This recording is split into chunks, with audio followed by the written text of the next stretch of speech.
Aujourd'hui, nous sommes le 17 novembre 2024. Et vous savez ce que ça veue dire? aespa a 4 ans. C'est à cette même date qu'elles ont débuté avec...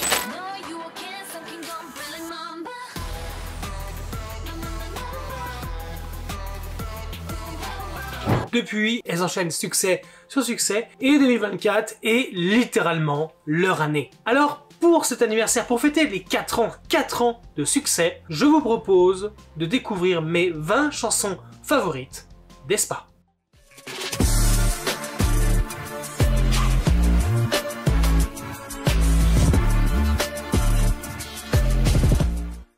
En fait, non, je vous mens, je n'ai pas fait un classement. C'est vraiment les chansons qui j'écoute le plus, qui m'ont le plus marqué, qui se rapportent à un événement ou quelque chose en particulier, un bon souvenir. C'est vraiment 20 chansons marquantes pour moi d'aespa qui résonnent en moi. C'est pas un vrai top, mais c'en est un quand même, puisque j'ai quand même sélectionné 20 chansons. On va faire un truc rumble, hein, donc je vais mettre dans le désordre, pas forcément en ordre de préférence, parce qu'en fait j'aime toute la discographie d'aespa, donc c'est un peu compliqué, vous comprenez. Enfin bref, c'est parti.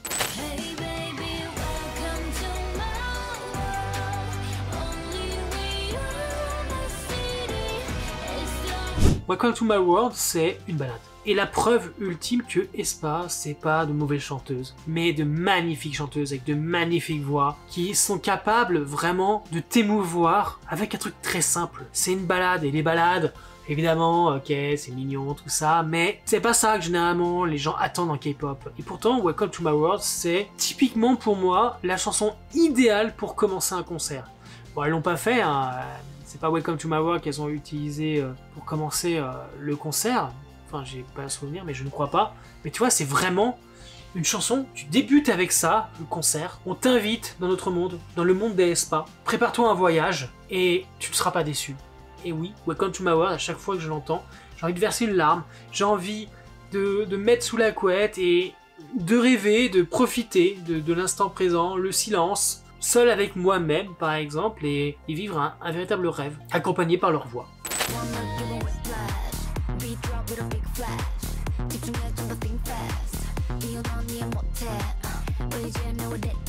Ce que j'aime avec Whiplash, c'est justement le côté redondant, répétitif, que beaucoup de gens n'apprécient pas. Et pourtant, je trouve que c'est parfait. Dans le sens où le côté un peu, tu vois, défilé de mode, il est parfaitement assumé. Il est incroyable. Genre avec Ning Ning qui prend des pauses à un moment donné, et enfin Gisèle lui enlève un morceau pour qu'elle se casse la figure et qu'elle prenne la vedette. Les mouvements de caméra, elle joue avec les machines, leur costume, le côté badass, enfin tout est incroyable dans Whiplash. Et surtout cette impression que on avait eu Supernova, on avait eu Armageddon, on était déjà haut niveau de level. Et là il y a Whiplash qui se ramène, on est un peu sur un semblant de Supernova, c'est similaire tout en étant différent et ça reste en tête. Et ça c'est magique. Genre, quand une chanson te reste constamment en tête, où tu te lasses pas de l'écouter, rien que le refrain, bah c'est banco, elles ont tout gagné. Whiplash c'est incroyable, vraiment, c'est incroyable.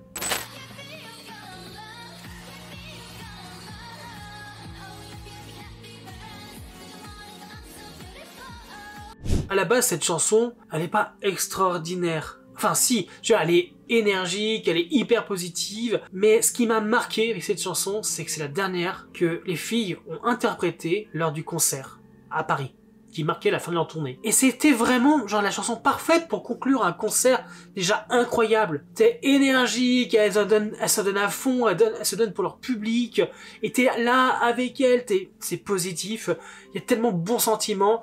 Ça te met un coup de boost pour la suite, c'est incroyable. La chanson parfaite de fin de concert.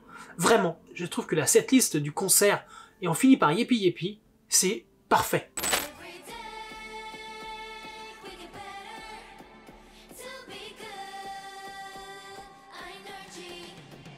Je pense que si Energy a autant marqué, c'est simplement pour, on va dire, son refrain, parce que c'est de là d'où vient quand même Karina the Kid Puncher with Adamanter. Et rien que pour ça, déjà, c'est incroyable. Mais après, c'est vraiment la chanson un peu le hit de allez bouger machin, parce que c'est quand même Everyday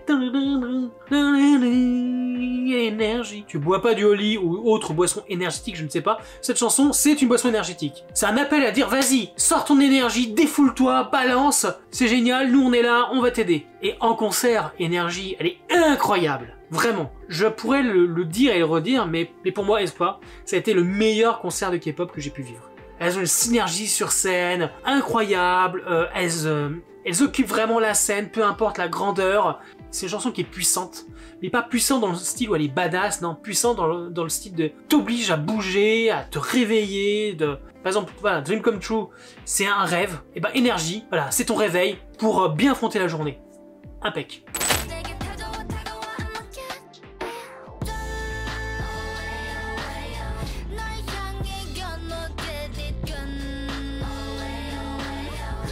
Je me souviendrai toujours quand j'ai lancé le MV, je l'ai découvert, je me suis dit mais on est où là?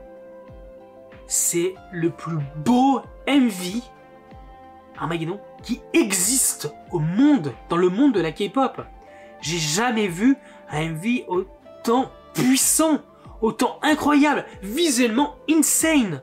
C'est waouh, c'est d'un niveau, mais c'est du jamais vu. La chanson est forte, elle est badass, les costumes sont incroyables, les filles sont extraordinaires, tout pareil.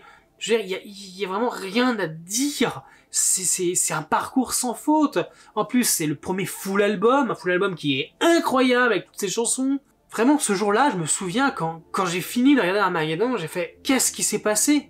Oui, c'est clair, c'est la fin du monde de la K-pop. Il y a plus personne qui peut se hisser à ce niveau-là. Actuellement, en tout cas, parce que de toutes les idoles de la 4ème génération, aespa a mis la barre tellement haut en termes de visuel, en termes de sonorité, de chansons, enfin, pour moi, que c'est impossible qu'un groupe puisse les surpasser aujourd'hui. Selon moi, hein, et selon mes goûts, bien évidemment. Incroyable, vraiment incroyable.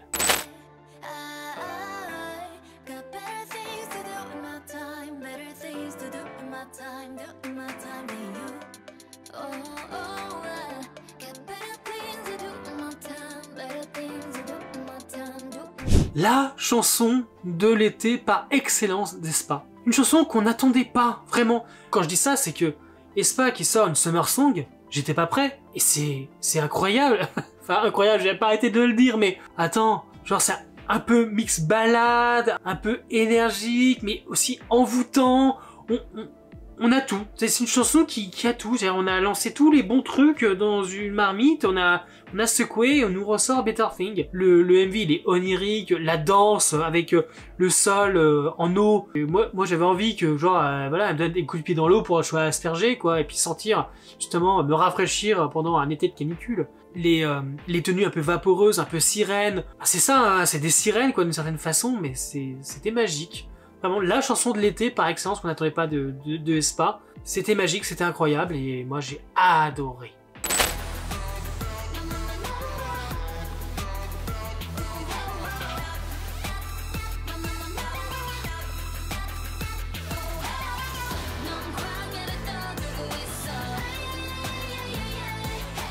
Évidemment, il fallait parler de leur début de son, Black Mamba, qui, à mon sens, a mis la barre quand même très haute, direct. Je veux dire, en termes de sonorité, c'est pas un truc qu'on entendait très souvent. La danse, les costumes, bon, elles étaient encore poupettes. C'était le début de leur carrière. Donc aujourd'hui, quand on les voit, elles font vraiment femmes complètement assumées.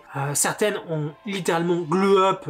Genre Giselle, elle est devenue juste insane en 4 ans. Avant, elle était jolie à leur début. Par exemple pour Nining, voilà. Mais aujourd'hui, les deux ont tellement méga glow up que, waouh. Winter et Karina, elles ont affirmé leur style et leur silhouette au fur et à mesure, mais vraiment, Nining et Giselle, elles ont hyper glow up. Au tout début, hein, sur Black Mamba, et tout ce que j'entendais, mes préférés, c'était évidemment Karina et Winter, mais aujourd'hui, même si j'aurais toujours une préférence un peu pour ces deux-là, j'aime les quatre. Les 4 membres sont pour moi à un niveau mais quasi égal, tellement elles sont incroyables l'une comme l'autre. L'une comme l'autre, comme l'autre, comme l'autre. Black Mamba, et ben moi je trouvais déjà le MV, la chanson très différente, imaginative, ça changeait. Black Mamba a tout lancé, et Black Mamba elle sera toujours vraiment cette première pierre à l'édifice que je ne peux qu'aimer et adorer.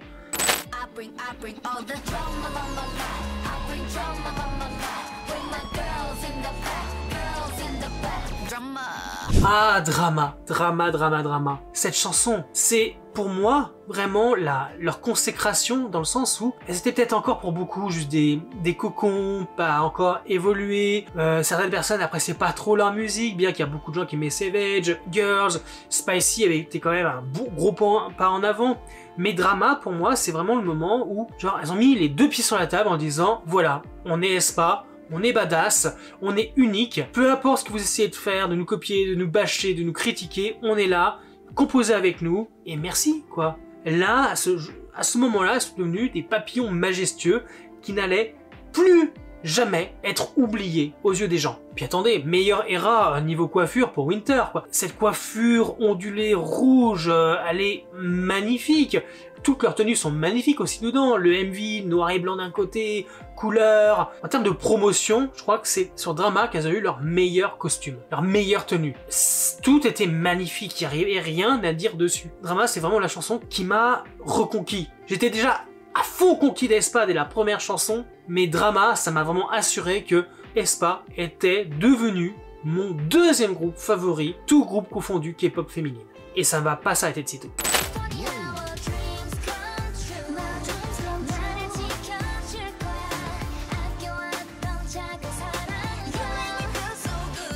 Dreams Come True, c'est une tradition chez SM Entertainment. Énormément de groupes ont repris cette chanson qui à la base était de SES. Chez SM, on la chante, on la rechante. Et là, pour la première fois, Dreams Come True, chanté par aespa, remaké par Boa. La reine de la K-pop elle-même produit Dreams Come True pour aespa. Et c'est beau. C'est beau, la chanson elle est onirique, elle est magique, envoûtante. Avec SES, on était plutôt sur un côté un peu spatial. À la version d'aespa, on est sur un côté un peu plus, voilà, féerique, magique, onirique. Et la transition marche très très bien. Alors certes, la chanson n'a pas gagné de prix, n'a pas non plus été beaucoup saluée, peu importe. Cette chanson, elle est juste magique. Et quand tu l'entends en concert, j'avais envie de bercer une larme. Parce que ça voulait dire que je suis là, je suis dans ce rêve éveillé, j'assiste à un concert d'aespa. Alors première tournée mondiale, et j'ai retourné pour leur deuxième, là, en mars. Merci de prouver qu'il faut pas simplement avoir des chansons badass, ou toujours avoir du rap, des machins, des trucs forts. Parfois, il faut juste des chansons comme ça, qui sont juste magiques à l'écoute.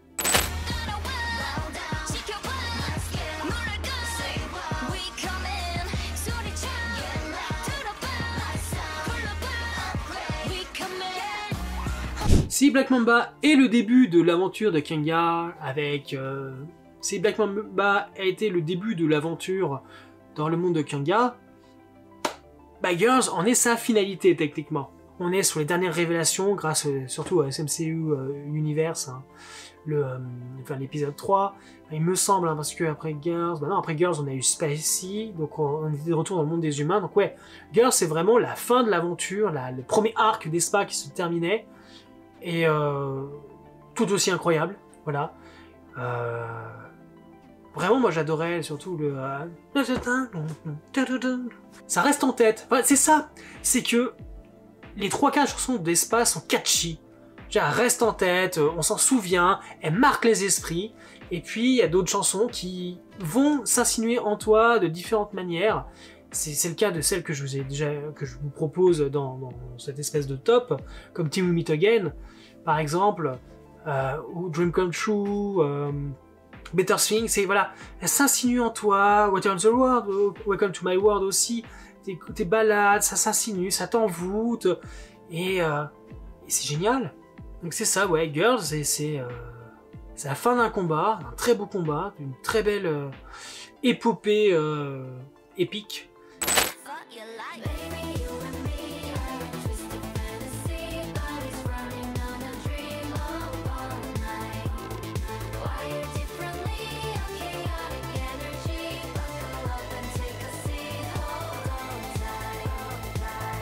Alors techniquement, c'est censé être une chanson qui est dans le film Tetris. J'ai pas vu une Tetris, mais de ce qu'on m'a dit, la chanson n'y est même pas dedans. C'est-à-dire qu'elle est sur l'OST du film, mais a priori on ne l'entend pas dans le film en lui-même. Genre par exemple, c'est même pas l'ending du film, enfin la chanson de clôture ou autre chose. A priori elle y est pas. Mais encore une fois, Je suis pas sûr de ce que j'avance parce que j'ai pas vu le film, enfin je le regarde, ça m'intéresse aussi. Mais cette chanson elle est magique. Mais vraiment quoi, c'est la chanson parfaite pour un groupe au concept comme aespa. Voilà, le côté un peu jeu vidéo et autre chose, c'est sublime.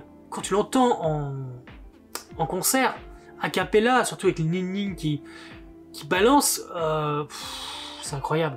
Puis même si les paroles, c'est pas ça, mais tout le monde a toujours entendu Fuck My Life quoi. Fuck Your Life pardon. Et je trouve ça fun qu'en fait, qu'il y ait ce lapsus sonore alors que pas du tout, c'est pas ça qui est dit, mais ça fait tellement rire. Fuck Your Life.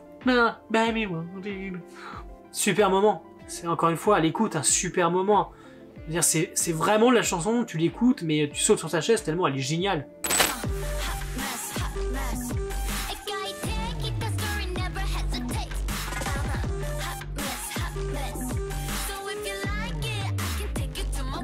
Avec Black Mamba, aespa a fait ses débuts coréens en 2020, et ben cette année, hein, en 2024, on a eu leur début japonais avec Hot Mess. Entre guillemets début japonais parce que c'est leur release purement pour le marché japonais, mais elles ont déjà chanté en japonais 2-3 fois, notamment pour l'ending de Beyblade X et surtout un générique de Pokémon Horizon, enfin sur la dernière série actuellement en cours de diffusion.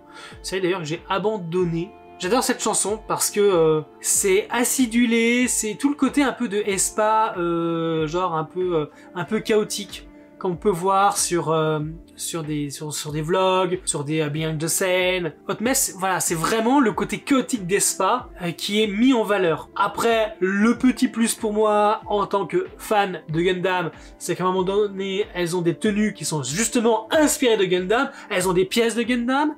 Sur Karina porte quand même un t-shirt où c'est marqué Gundam Seed, alias ma série Gundam favorite. Je ne pouvais être que conquis, les amis, vraiment. Et Hot Mess, enfin, je sais pas, c'est envoûtant, c'est aguichant, ça reste en tête, ça t'amuse et c'est j'aime beaucoup le rythme, j'aime beaucoup l'entendre, la réentendre. Elle est vraiment top. Et elle était très très bien accueillie au Japon et ça fait super plaisir.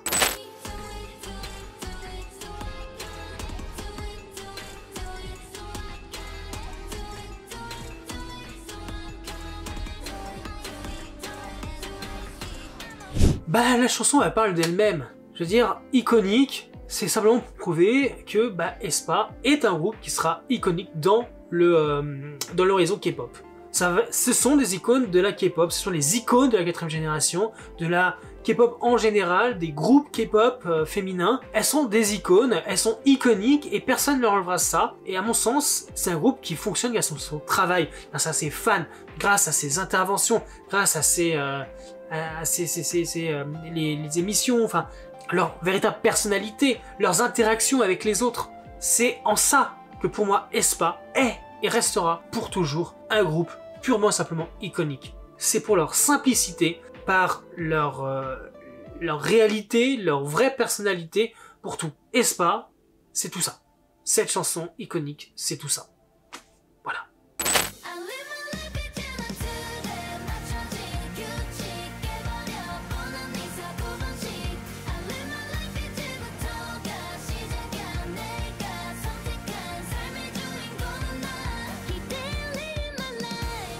Il n'y a pas que le badass hein, chez aespa, il y a aussi des chansons énergiques, puissantes, mais sur d'autres tons. Live My Life, c'est ça. C'est vraiment une chanson un peu début d'été. Tu pars en voyage avec tes amis, tu pars à l'aventure sans savoir où tu vas, et tu t'amuses, tu profites de la vie, et c'est vraiment ça pour moi le message de cette chanson, c'est profite de ta vie, ne te laisse pas embarquer. Enfin, ne prête pas attention à ce que les gens peuvent penser. Vis ta vie comme tu l'entends et profite à fond. Live My Life en chanson, c'est vraiment une ode à la, comment dire, à la libération.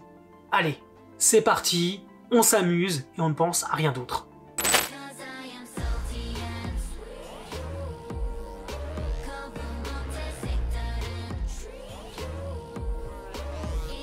On parlait de chansons qui sont pas des ballades, qui sont pas forcément badass, mais qui sont entre les deux, mais qui offrent d'autres facettes d'Aespa et Salty and Sweet, c'est ça. C'est que c'est une chanson qui représente un peu la dualité d'Aespa. T'as le côté salty, hein, vraiment badass, tout ça, elles sont capables d'envoyer du lourd à chaque instant, d'un côté, et de l'autre, t'as le sweet. Voilà, le côté un peu chaotique d'Aespa, mignon, avec Winter qui est juste il y a une petite peluche que t'as envie de serrer, quoi, dans tes bras, par exemple. Et en plus de ça, la chanson, elle est envoûtante. Voilà, Salty and Sweet, c'est la dualité d'Aespa qui a été mise en chanson.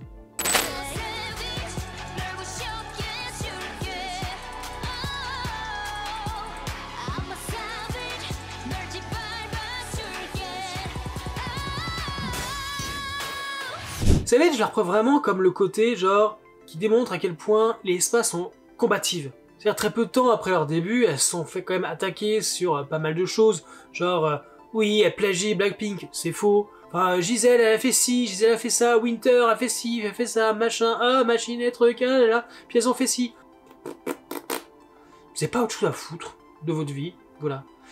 Savage, pour moi, c'est une chanson qui peut dire, vas-y, venez, on vous attend, reprochez-nous ce que vous voulez, on va vous combattre, parce que voilà, on est sauvages, parce qu'on va pas se laisser faire, et parce que bah, nous on vit notre rêve, alors laissez-nous tranquilles. Aimez-nous, détestez-nous, faites ce que vous voulez, on s'en fout, nous, on est là, et on y restera.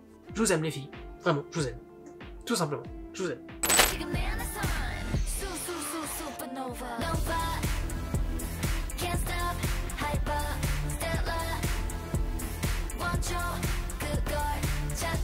Supernova, non stop. Ouais, bah Supernova, c'est à l'image, vraiment, à l'image même du titre de la chanson, je me suis pris à les premières écoutes et à toutes les écoutes derrière, et même si Karina comprend pas le succès de Supernova, que j'en préfère Supernova à Armageddon, eh bah, c'était l'effet escompté, c'est qu'on s'est pris vraiment un météore dans la tronche. Une supernova dans notre esprit, dans notre cœur, c'est incroyable. Je veux dire, c'est fun, c'est badass, il y a un peu comment dire, de taquinerie, c'est magique. Vraiment, Supernova, c'est magique. Alors, est-ce qu'elles sont extraterrestres? Si elles sont des super-héroïnes, autre chose. Enfin, Karina avec sa petite quenotte, style je suis une vampire. Moi, j'étais fan. Moi, vraiment, j'étais fan, quoi. Je veux dire, c'était un level déjà au-dessus.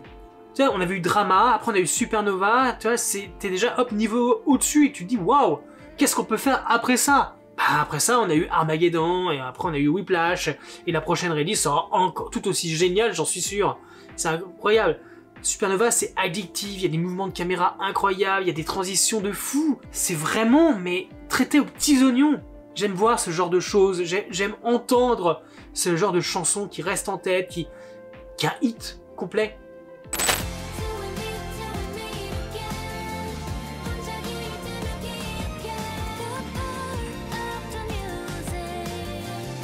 To We Meet Again, cette chanson, je sais pas trop comment vous en parler, parce qu'elle m'a marqué d'une façon où elle reste en moi, tout en, par exemple, disparaissant de ma tête, puis après elle revient sans crier garde. C'est une chanson un peu, je vais pas dire passe-partout, mais c'est une chanson fantôme, je veux dire, c'est ça quoi, elle revient dans ta tête quand tu t'y attends pas, puis après elle disparaît, t'y penses plus, t'as d'autres chansons, puis hop, elle revient. Elle est... voilà, c'est une chanson fantôme. J'aime bien. Voilà. J'aime bien.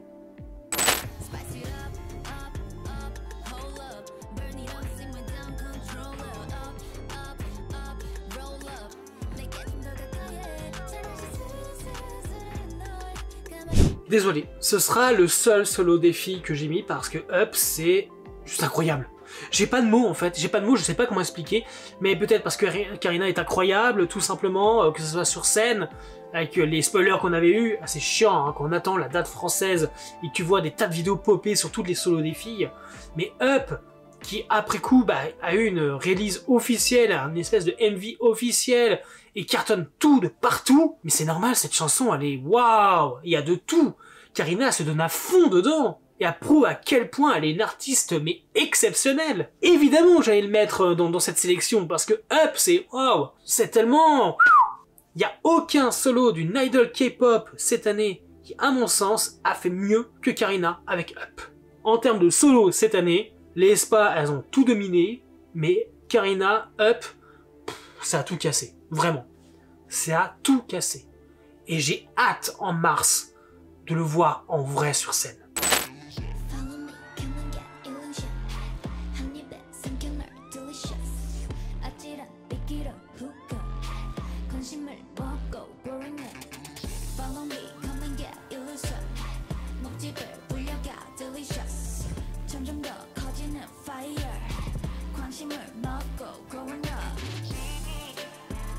C'est la seule que j'ai vraiment tenu à mettre à la fin. Comme pour dire, voilà, la top 1, c'est cette chanson. Parce que Illusion, c'est sans doute la chanson que je préfère le plus, que j'écoute le plus, mais qui me frustre le plus. Parce que Illusion, on a des stage shows incroyables, avec un mouvement de Winter qui moi, mais m'envoûte à chaque fois. Et je me dis que, waouh, on n'a pas eu de MV pour Illusion, et quel gâchis.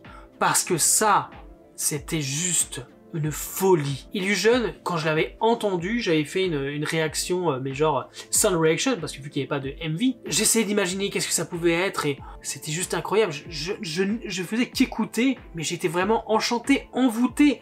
C'était comme une sirène qui me chantait à l'oreille, me dire de la suivre, et puis après que je disparaissais complètement dans les abysses de la chanson. Illusion, c'est une puissance incroyable. Je dirais peut-être pas que c'est ma chanson number one hyper favorite d'Aespa, mais c'est une chanson qui a tout changé pour moi, dans le sens où cette chanson m'a prouvé que Aespa était déjà dans la cour des grands avant même qu'elle le sache elle-même. Voilà, c'était mes 20 chansons favorites d'Aespa. N'hésite pas à me mettre les tiennes. Pas forcément obligé de mettre 20 chansons, tu peux en mettre 15, 10 ou même 5. Ta préférée, celle que tu ne te lasses jamais d'écouter, peu importe. Tu mets ça dans les commentaires et puis ça fera plaisir en tant que fan. Et n'oublie pas surtout de souhaiter un joyeux anniversaire au groupe qui a encore de longues années devant elle et énormément de succès, j'en suis sûr, y compris en cette fin d'année où j'espère vraiment que cette fois elles auront tout ce qu'elles méritent parce que, je le redis, 2024, ce n'est pas que les 4 ans d'existence d'Aespa, c'est aussi leur année, une année puissante qui a montré à quel point Aespa est un groupe dont on se souviendra très longtemps. Bref, j'espère que la vidéo vous a plu. Pour plus de contenu K-pop, je vous invite à vous abonner bien évidemment et activer la cloche. Ça permettra de ne rien louper des prochains sujets et bien sûr, n'hésitez pas à laisser un commentaire. Bye!